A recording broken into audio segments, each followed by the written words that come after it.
Yang menjadi masalah ini memang memang adalah kebohongan-kebohongan media ini ya, kebohongan-kebohongan media Indonesia ini yang mengklaim berusaha terus membastis sehingga rakyat Indonesia itu nggak siap dengan kekalahan, ya, dengan menerima kabar buruk bahwa Hamas sudah kalah, bahwa Hamas ini sudah lenyap dan Islam ini sudah rontok.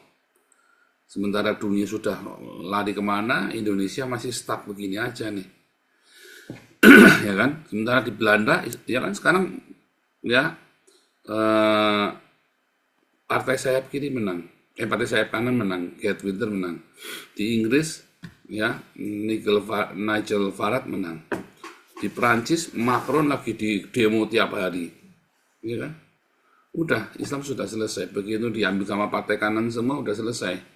Islam sudah sedih. Bahkan di Amerika gubernur Texas dengan terang-terangan ya menentang hukum syariah, pemimpinnya komunitas Islam terbesar di Texas ditangkap, ya dideportasi, dan Donald Trump terang-terangan melawan Islam, dan beberapa gubernur kampanye udah terang-terangan melawan Islam dengan terang-terangan, ya, dan beberapa presiden di Eropa sudah terang-terangan kampanyenya melawan Islam langsung head to head. Sudah selesai Islam.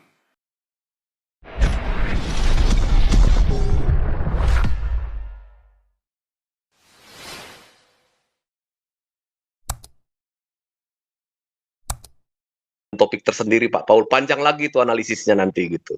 Oke, sementara itu dulu Pak Paul. Nanti biar teman-teman yang diskusi.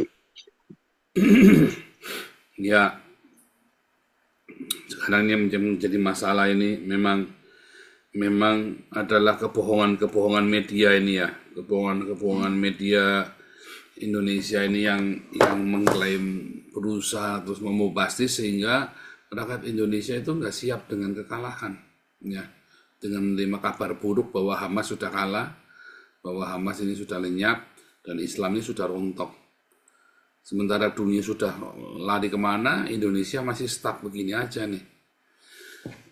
Ya kan? Sementara di Belanda ya kan sekarang ya eh, partai sayap kiri menang, partai sayap kanan menang, Geert Wilders menang. Di Inggris ya Nigel Farage menang. Di Prancis Macron lagi di demo tiap hari, ya kan? Udah Islam sudah selesai. Begitu diambil sama partai kanan semua udah selesai.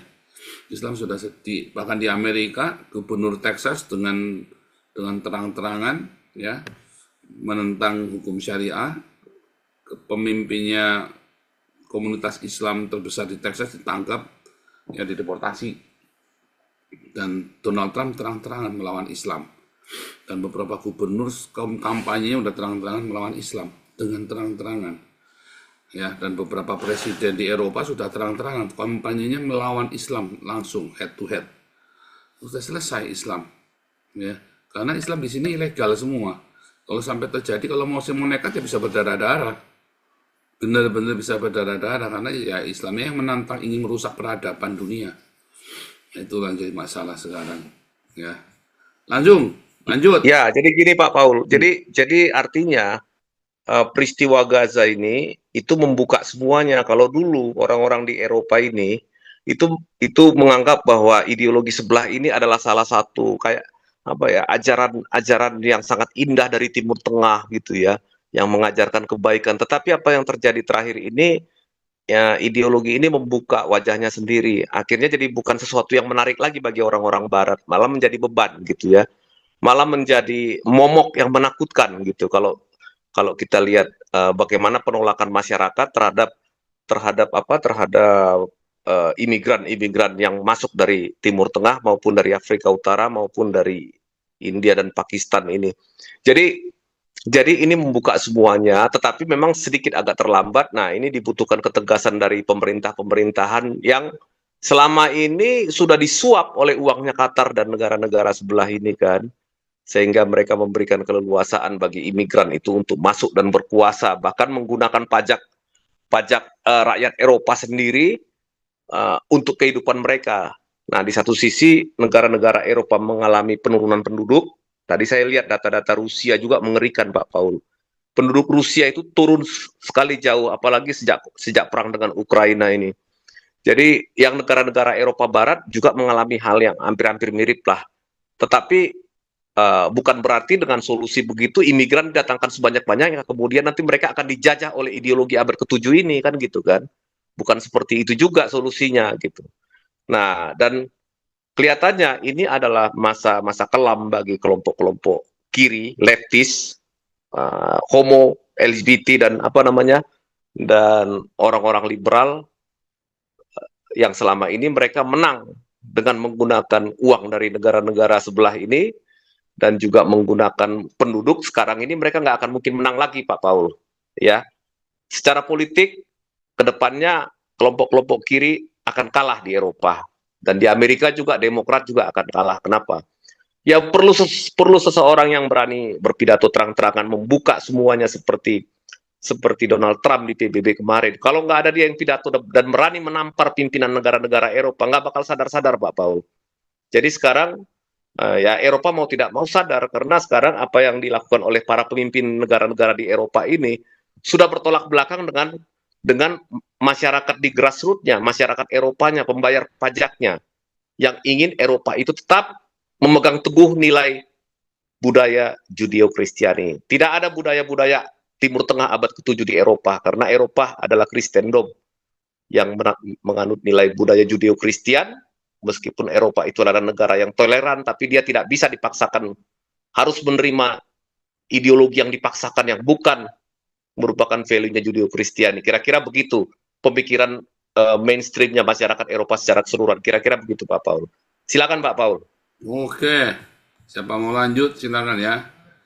Nah, ini saya sambil tampilkan, saudara-saudara ingin terus berkontribusi ya dengan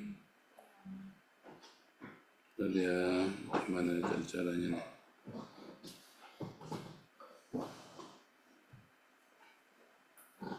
Kalau tidak ada yang resen lagi, Pak Andi mau masuk, Pak Teddy mau masuk. Pak Teddy mana Pak Teddy ya? Udah masuk belum Pak Teddy nih?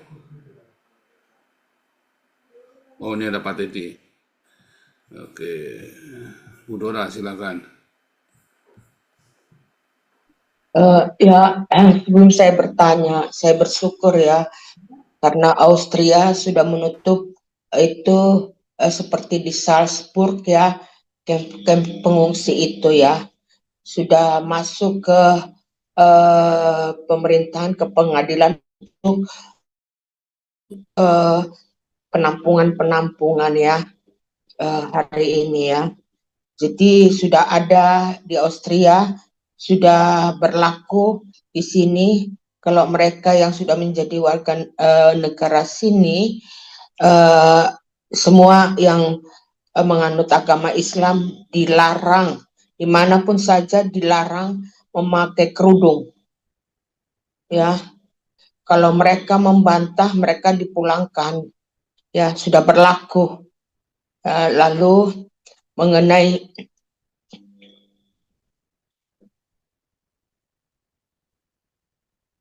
Austria sudah kebobolan Bu Dora. ya, saya tahu Pak Paul karena Dari kita udah akhir kebobolan. waduh, Iya. karena penduduknya terlalu sombong ya, meremehkan bahaya Islam. Iya, betul. Baru sadar sekarang Pak Paul kan. Ya, Tapi yang mau saya syariahnya udah berlaku sekarang di Austria. iya. Bahkan bantuan untuk ke keluarga juga udah makin dipersempit. Dulu kita ada namanya klima bonus, sekarang sudah dihapuskan ya. Jadi itu besar juga pemberiannya ya, udah dihapuskan ya. Jadi ada bantuan-bantuan pemerintah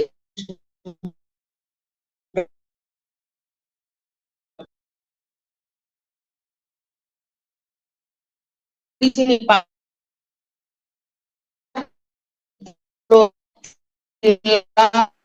Bu Dora suaranya putus-putus sudah. Suaranya putus-putus Bu Dora. Saya mendengar bahwa Bu Dora suaranya putus-putus.